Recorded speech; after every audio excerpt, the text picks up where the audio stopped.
Ayan, napakagandang ibon. Ang magulang is producer ng champion lang naman. Nanay ni Stubborn ang nanay niya at ang tatay is yung champion natin na si Lot Lot, mga lodi. Ito yung pakpak ng anak ng producer ng champion na breed ni paring Brainslop na naman. Ayan, oh.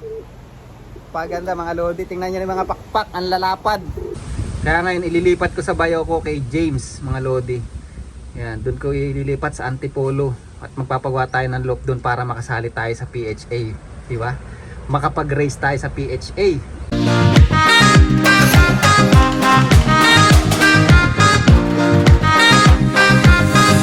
So yung mga kalapatids, at sarama ko, kita marama ka mamakakaw. Kaya nakita nyo naman yung pagmumukha ko. Tinatry ko maging Koreano, mga lodi, kaya lang pangano lang tayo, Chinese na hilaw. Anyway, meron nag-comment, post ko raw o itutok ko daw yung mukha ng blue bar. Galing kumilatis nung isang viewers natin. So pakikita ko sa inyo kung kanino bloodline yun at sino yung magulang ng ibon na yun kasi naagandahan siya. And yun, bale breed ito ni Brainslop, but yan ipapakita ko sa inyo mamaya. Magugulat kayo kung kanino anak yun o sino mga magulang nun. Alright, samahan nyo ako today. Kahit malakas ang panahon, malakas ang hangin ngayon, mga lodi. And magtotos na sana tayo, talagang di tayo mapagbigyan ng panahon. Bukas is maulan naman. Siguro mga Sunday magtotos na tayo, mga lodi. Ayan. Ayan sila. Woohoo! Wait. Parang makakawala yung stock bird ko pala. Yun. Dali. Masyado tayo excited. Meron kasi isang stock bird dito, mga lodi. Baka makakawala. Isa lang naman to. Kasi yung iba ginupitan ko yung pakpak para hindi makalipad. Sa ngayon kasi wala tayong stock bird. Bibili pa lang ako ng cage para doon ilalagay mga stock bird para sa susunod na race natin. Puro racer lang dyan. Alright? Solid na naman yung inakay, mga lodi. Pakaswerte ng mga ganitong may bloodline, mga lodi. Kaya sa Pilipinas, hintay-hintayin nyo lang. Pag talaga nakapalakas natin yung mga bloodline nito lalo, iuwi natin sa Pilipinas kasi meron na tayong agent na pwede nating ipauwi sa Pilipinas, mga lodi. Nag-iipon lang din ako ng pamasahe kasi grabe ang pamasahe, mga lodi. Halos nasa 200,000, mga lodi, peso ha, 200,000 pesos. Nasa ilang pirasong ibon lang yun, mga lodi.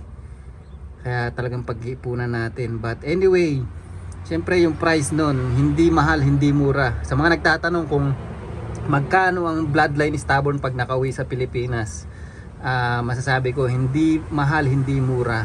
Yan. Alam mo yun, parang afford pa rin ng medyo mga natin, maliliit na kasamahan dyan sa Pilipinas. Yan, hindi ko naman minamaliit. Yung mga backyard yan. Backyard pigeon flyer dyan sa atin. Kayang-kaya nilang bilhin. Yung iba nga dyan 20,000 20,000 pesos hindi mo pa sigurado. Siguro mga doon naglalaro lang yung presyuhan.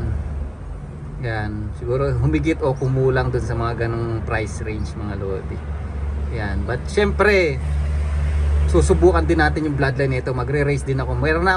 Magagawa tayo ng loop pala. Maglalagay tayo ng loop sa Antipolo, mga lodi. May mga ibon na rin tayo dyan sa Pilipinas. Meron ako mga nabili nung nagbakasyon ako. Kaya lang gigift bird ko sana yung mga anak nun. Ang problema yung napag-iwanan natin ng ibon hindi masyadong natutukan. Kaya ngayon ililipat ko sa bayo ko kay James, mga lodi. Yan, doon ko ililipat sa Antipolo at magpapagawa tayo ng loop doon para makasali tayo sa PHA, di ba? Makapag-race tayo sa PHA. Alright? Ayan yung mga ibon natin, mga lodi, pababa na agad. Wala pang 10 minuto yan kasi nga nagmo-molt sila, masasakit ang katawan yan, mga lodi. Tapos ang lakas pa ng hangin ngayon. So kaya hindi natin mapuwersa, kawawa ang ibon. So meron nag-comment siya daw, parang 1 week pa lang rumuronda yung ibon niya rito sa loop niya. Sinasama niya na raw sa club training. So hindi tayo ganoon kasi ang pag-ibon para sa akin lang opinion ko lang naman to. Hindi ko minamasama yung comment niya. Nasa sa kanya yung iba-iba nga naman tayo ng diskarte. So tayo ang pag-iibon para sa akin kasi you need to be a patient, mga lodi. Maging pasensyoso ka kasi pag lagi kang gigil, mawawalan kaagad ng ibon katulad ng sinasabi niya. Para sa akin lang ha. So iba yung diskarte niya, baka magaling talaga yung ibon niya. Sabi niya isang linggo pa lang lumilipad yung sa loop niya yung mga ibon. Sinasama niya sa club training. So para sa akin pag ganun, malaki ang chance mawala ng ibon, lalo kung mga bata pa, mga young bird, di ba? Kung old bird pwede. Young bird yung sinasabi niya kasi 1 week pa lang doon lumilipad sa loop niya. So medyo risky yun, mawawala. Napakahirap mag-breed, ilang magpaparis ka, papaitlogin mo, papipisa, palalakihin mo, tapos ilang buwan yung ginugol mo, tapos mawawala lang, diba? So kailangan mas magandang mawala sa race kaysa sa training, diba? Yan, may laban-laban ka sa race, at least may dahilan ka sa race na wala. Pag training pa lang masakit yun. But yun, kanya-kanya tayong diskarte.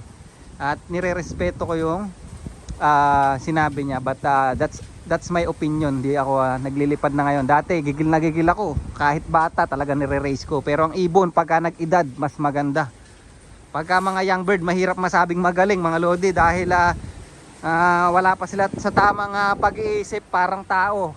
Pero pag nag-edad, dun mo makikita kung magaling ba talaga yung ibon. Alright, kaya yung sinasabi niyang blue bar mga lodi, yung nasa harapan, si 3190. Napakapangit niya ngayon mga lodi, pero napakaganda ng bloodline pa. Kaya ito, papapasukin natin para matutok natin sa camera. Ang galing nung nag-comment na yun. Alright, ayan, napakagandang ibon.